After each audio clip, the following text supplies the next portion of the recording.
చేత్తో కొట్టాలన్నా రబ్బర్ చెప్పుతో కొట్టాలన్నా మీరు ఒకసారి ఆలోచన చేయండి.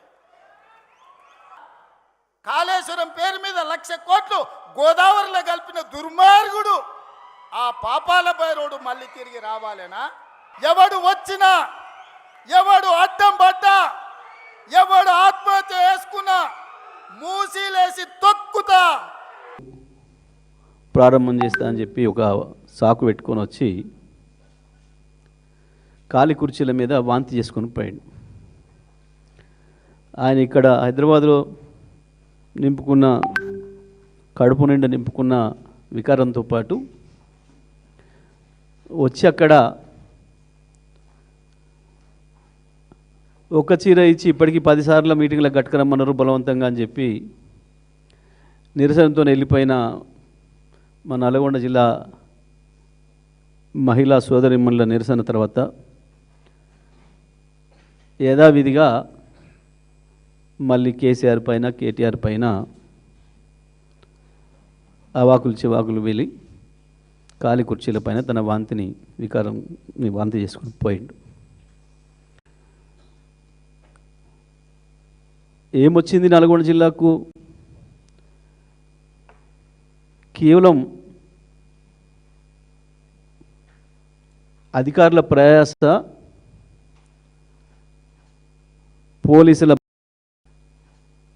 పోలీసుల భద్రత తప్ప,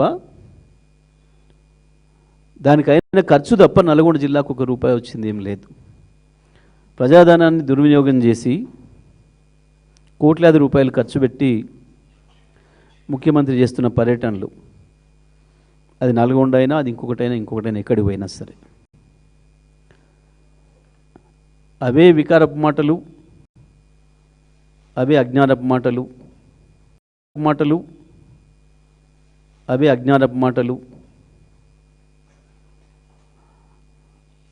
ఒక మిత్రుడు, ఒక టీచర్ మిత్రుడు అన్నమాట,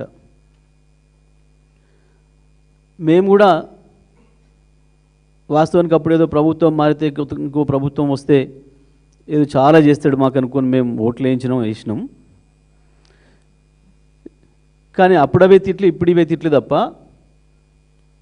మాకొచ్చింది ఏముంది? ఇవాళ కాంగ్రెస్కు ఓటేసిన ప్రతి ఒక్కరూ వాళ్ళు ప్రశ్నించుకుంటున్నమాట. నిజమే, ముఖ్యమంత్రి మా జిల్లాకు రావాలి, నియోజకవర్గం రావాలి అని ప్రజలు ఎదురు చూస్తారు. పర్టికులర్గా కేసీఆర్ కాలంలో ఇంకెక్కువగా చూసేది. కేసీఆర్ వచ్చిందంటే ఇంకా మా పంట వండినట్టే, మా నియోజకవర్గం బాగైనట్టే, మా జిల్లాకు లాభమైనట్టే అని చెప్పి ఎదురు చూసేది. కేసీఆర్ వస్తేనేమో ఆనాడు నిధుల వరద వచ్చేది. ఇవాళ రేవంత్ రెడ్డి వస్తే బూతుల కంపు వస్తుంది. ఎక్కడికి పోయినా సరే దాన్ని మళ్ళీ తెల్లారి శుద్ధి చేసుకోవాల్సి వస్తుంది ప్రజలు.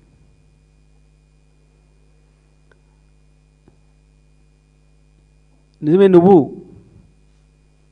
నీ హెలికాప్టర్లో దిగి ఆంచి సభాస్థలికి పోయేటప్పటికీ అవతల నీ హెలికాప్టర్లో నుంచి నీకు కనపడ్డ ప్రతి అభివృద్ధి నల్గొండలో కేసీఆర్ చేసిన అభివృద్ధి తప్ప నీ వచ్చిన తర్వాత ₹1 నల్గొండ నియోజకవర్గానికి కానీ, పట్టణానికి కానీ, జిల్లాకు కానీ, ఉమ్మడి జిల్లాకు కానీ వచ్చింది లేదు.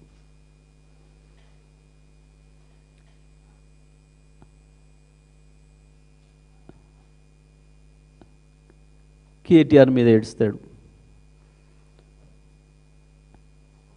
నిజమే, నీ చక్కదనానికి కేటీఆర్ని చూసే ఇంతగానో భయపడుతున్నావు. ఉమ్మంటే కేసీఆర్ రావాలి. నిజమే, కేసీఆర్ లేకపోతే నువ్వు కావచ్చు, నిన్న వచ్చిన బీజేపీ జాతీయ అధ్యక్షుడు కావచ్చు, పాపం ఆయన కూడా కేసీఆర్ మీదనే మాట్లాడిపోయిండు. వీళ్ళిద్దరిని చూస్తే మీరు బీజేపీ కాంగ్రెస్ని విమర్శించదు, తెలంగాణ కాంగ్రెస్ బీజేపీని విమర్శించదు. ఏదో పైకి అప్పుడప్పుడు కిషన్ రెడ్డిని ఈయన అన్నట్టు, ఈయన కిషన్ రెడ్డి అన్నట్టు మోడీ వైపు కన్నెత్తి చూడాడు, పల్లెత్తి ఒక మాట మాట్లాడాడు రేవంత్ రెడ్డి. నిజమే, ఇవాళ కాంగ్రెస్ కార్యకర్తలందరూ కూడా, నల్గొండ జిల్లాలో ఉన్న ఒరిజినల్ కాంగ్రెస్ కార్యకర్తలందరూ కూడా తీవ్రమైన బాధతో ఉన్నారు. ఈ హైబ్రిడ్ కాంగ్రెస్ వచ్చి మమ్మల్ని తొక్కేసి నాశనం చేసింది అని. అంటే తొక్కుడు భాష, దోపిడి భాష మాట్లాడతాడు. నిజమే, రెండు నీకు తెలిసినాయి. పాపం తెలుగుదేశం పార్టీలో సీనియర్లు ఆనాడు ఎంతోమంది ఆశలు పెట్టుకొని ఇక చంద్రబాబు నాయుడు అటు వెళ్ళిపోతాడు ఆంధ్రప్రదేశ్కి, ఇక్కడ మేమేదో నాయకత్వం చేస్తామనుకుంటే పాపం వాళ్ళందరినీ దొక్కి తెలంగాణ నాయకత్వం తీసుకున్నాడు. దాని పేరు చెప్పుకొని దాన్ని అడ్డం పెట్టుకొని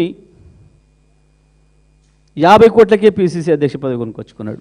నా మాటల్లో కాదు, వాళ్ళ కోమటిరెడ్డి వెంకటరెడ్డి, రాజగోపాల్ రెడ్డి మాటల్లో. ఇప్పుడు మొత్తుకుంటున్నారు వాళ్ళు, అరే ఈ 50 కోట్లతో 50,000 కోట్లు సంపాదించవచ్చు అని చెప్పి మేము అనుకోలేదా నాడు. ఒక్క 50 కోట్లతో పిసిసి కొనుక్కొచ్చుకొని దాన్ని అడ్డం పెట్టుకొని ముఖ్యమంత్రికి కలెక్షన్లు చేసి నెలకు 1000 కలెక్షన్ చేస్తున్నాడు, 100 పంపుతున్నాడు పైకి. 100 పైకి పంపిస్తే వాళ్ళు ఆటికే సంతృప్తి పడి కొనసాగిస్తున్నారు. నెలకు 1000 కోట్లు ఏమో ఈయన సంపాదిస్తున్నాడు అని చెప్పి వాళ్ళు బాధపడుతున్నారు. నిజమే, తొక్కడం అలవాటే నీకు. పాపం తెలంగాణలో 10 ఏళ్ళు, అంతకుముందు 20 ఏళ్ళు 30 ఏళ్ళు వాళ్ళకి జ్ఞానం తెలిసిన కానించి పాపం ఆ 3 రంగుల జెండా, కాంగ్రెస్ జెండా పట్టుకొని తిరిగిన బట్టి కావచ్చు, ఉత్తమ్ కావచ్చు, పొన్నం కావచ్చు, దామోదర్ రాజనరసింహ కావచ్చు, శ్రీధర్ బాబు కావచ్చు, కోమటిరెడ్డి సోదరులు కావచ్చు, అందరిని దొక్కే పిసిసి తెచ్చుకున్నావు. దోపిడీ చేసి కలెక్షన్ చేసే పదవి నిలబెట్టుకుంటున్నాం ఇవాళ. నీకు తెలిసిన పదాలు గివే, నీకు వచ్చిన భాష గదే. తొక్కడం అనే ఆలోచన కనుక ఏ ఒక్క సెకండ్ కేసీఆర్కి వచ్చిన్నా ఇవాళ నీ ఓడు అడ్రస్ తెలిసేది కాదు ఇవాళ ఈ రాష్ట్రానికి, రాష్ట్ర ప్రజలకి. తొక్కుడు అలవాటు లేదు మాకు, తొక్కుడు భాష ఎన్నడూ మాట్లాడలేదు మేము. కేసీఆర్ ఎన్నడూ అటువంటి రానియలే. ఏం చేసిండు జిల్లాకు అని అడిగితే, జిల్లా కావచ్చు, రాష్ట్రానికి కావచ్చు, మా కార్యకర్తను ఎవరిని అడిగినా, ఈ జిల్లాలో ఏ అధికారిని అడిగినా, రాత్రి పగలు పనిచేసిన ఆనాటి అధికారులను అడిగినా 3 నిమిషాలు సమయం ఇస్తే 300 నుంచి 3000 అభివృద్ధి కార్యక్రమాలు చెప్తారు నల్గొండ జిల్లాలో. మీ జానారెడ్డి కాన్స్టిట్యున్సీ, మీ ఉత్తమ్ కాన్స్టిట్యున్సీతో సహా,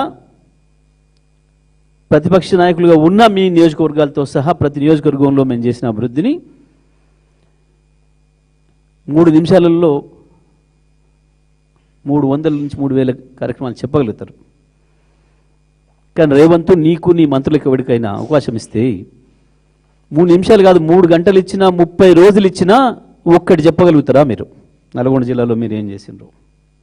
ఒకటే ఒక మాట గిది అని చెప్పడానికి.